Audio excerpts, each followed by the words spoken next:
বন্ধুরা আমরা এখন সবাই রাসেস ভাইপার সাপ নিয়ে অনেক চিন্তিত, অনেক আতঙ্কিত, অনেকেই অনেক কথা বলছি।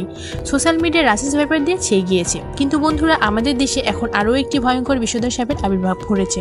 যে সাপের বিষের কাছে রাসেস ভাইপার সাপের বিষ কিছুই না, যেখানে আপনি এই সাপের চোবল না খেয়ে রাসেস ভাইপারের চোবল খেলে নিজেকে অনেক লাকি মনে করবেন। তো চলুন বন্ধুরা এই সাপ সম্পর্কে জেনে নেওয়া যাক।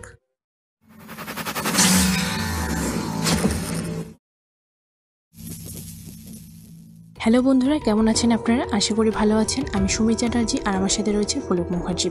আর আজকে আমরা যে সাপটি সম্পর্কে জানবো সেটি হলো the yellow bellied sea snake. Friend, এটি একটি সামুদ্রিক সাপ যে তার নিজের জীবনের প্রায় পুরোটি সময় সমুদ্রে বসবাস করে, যার বিষ রাসেস ভাইপারের থেকে অনেক গুণ বেশি তীব্র ও ভয়ঙ্কর। ফ্রেন্ডস, আপনারা এই সাপটিকে দেখুন। এই সাপের গড় দৈর্ঘ্য মোটামুটি 1 মিটারের হয়। আপনারা এই সাপের কালারটা দেখে নিন। এই সাপের উপরের দিকটা কালো অথবা ডার্ক ব্রাউন কালারের হয়ে থাকে, আর নিচের দিকটা ইয়েলো বা হলুদ হয়। আর এই জন্য এই সাপের নাম the yellow bellied sea snake. আর লেজের দিকটা দেখুন, একদম মাছের মতো হয়ে গিয়েছে, মনে হয় যেন মাছেরই এই লেজ, একদম চ্যাপ্টা প্রকৃতির।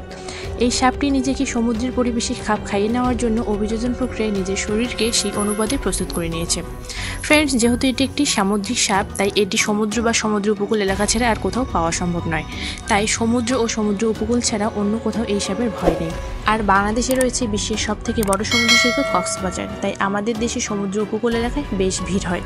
দেশের বিভিন্ন প্রান্ত এবং বিদেশ থেকেও মানুষ আসে সমুদ্র সৈকতে ঘুরতে, আর তখনই এই সাপের দ্বারা আক্রান্ত হওয়ার সম্ভাবনা রয়েছে।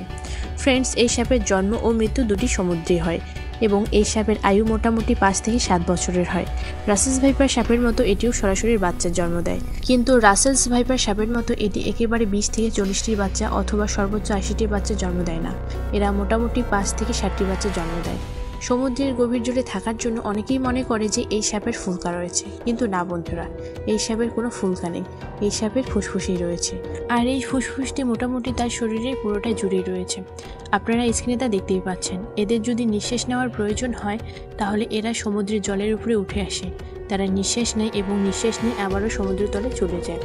একবার নিঃশ্বাস নিয়ে তারা মোটামুটি 3 ঘন্টা সমুদ্র তলে কাটিয়ে দিতে পারে। আর এই সাপের বিশেষত্ব হচ্ছে এই সাপটি সামন দিক দিয়ে এবং পিছন দিক দিয়ে 2 দিকেই সাঁতার কাটতে পারে। হলুদ পেটযুক্ত সামুদ্রিক এই সাপের বিষে বিভিন্ন নিউরোটক্সিন এবং অন্যান্য 2টি অ্যাসিটক্সিন থাকে। আমরা যখন এর আগের ভিডিওতে রাসেস ভাইপার সাপ নিয়ে কথা বলছিলাম তখন আমরা জেনেছিলাম যে রাসেস ভাইপার সাপের বিষ হেমোটক্সিন বিষ আর এই সাপের বিষ নিউরোটক্সিন বিষ। কিন্তু শুধু এই একই রকম বিষ এই সাপের মধ্যে পাওয়া যায় না, এর মধ্যে 2টি অ্যাসিটক্সিনও পাওয়া যায়। আর তাই এই সাপ অতি ভয়ঙ্কর, কারণ হেমোটক্সিন ও নিউরোটক্সিন বিষের অ্যান্টিভেনাম পাওয়া গেলেও বাকি 2টি অ্যাসিটক্সিনের অ্যান্টিভেনাম পাওয়া খুবই দুষ্কর। আর তাই এই সাপ ছোবল দিলে মৃত্যু প্রায় অনিবার্য, কিন্তু কোনোভাবে যদি বেঁচেও যায় তাহলে সেই রোগী প্যারালাইসিস বা পক্ষাঘাতগ্রস্ত হতে পারে। বন্ধুরা, বর্তমানে আমাদের মধ্যে একটি গুজব ছড়িয়ে গিয়েছে, আমরা মনে করছি রাসেস ভাইপার বিশ্বের 5ম সবথেকে বিষধর সাপ। কিন্তু উইকিপিডিয়ায় লিস্ট অফ ডেঞ্জারাস স্নেক লিখে সার্চ দিলে একটি চার্ট আসে যেখানে রাসেস ভাইপারের নামই নেই, কিন্তু বিশ্বের 4র্থ সবথেকে বিষধর সাপের নাম the yellow bellied sea snake দেওয়া আছে। আর রাসেস ভাইপারের নাম নিচে একটি আলাদা সেকশন করে দেওয়া আছে।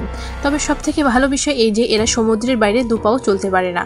এদের শরীর সমুদ্রের পানিতে চলার মতো উপযোগী, কিন্তু স্থলভাগে এরা চলতে পারে না। তাই যদি কখনো এদেরকে সমুদ্র থেকে কিছুটা দূরেও দেখেন তাহলে বুঝে নেবেন এরা জোয়ারের পানিতে এত দূরে এসেছে। এদের নিজের আসার কোনো ক্ষমতা নেই।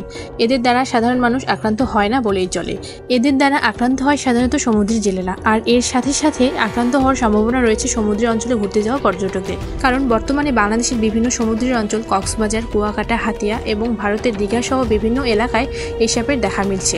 তাই পর্যটকদের আমাদের চ্যানেলের তরফ থেকে সাবধান করে দেওয়া হলো।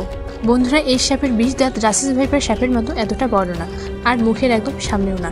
এই সাপের বিষ দাঁত অনেক ছোট ছোট হয় আর মুখের কিছুটা গভীরে থাকে, আর তাই এই সাপ মানুষকে কামড়ানোর খুব একটা রেকর্ড নেই, কিন্তু যাকে কামড়াবে তার নিস্তার নেই। সো বন্ধুরা, এই ছিল আজকের ভিডিওটি কেমন লাগলো অবশ্যই কমেন্ট সেকশনে জানাবেন।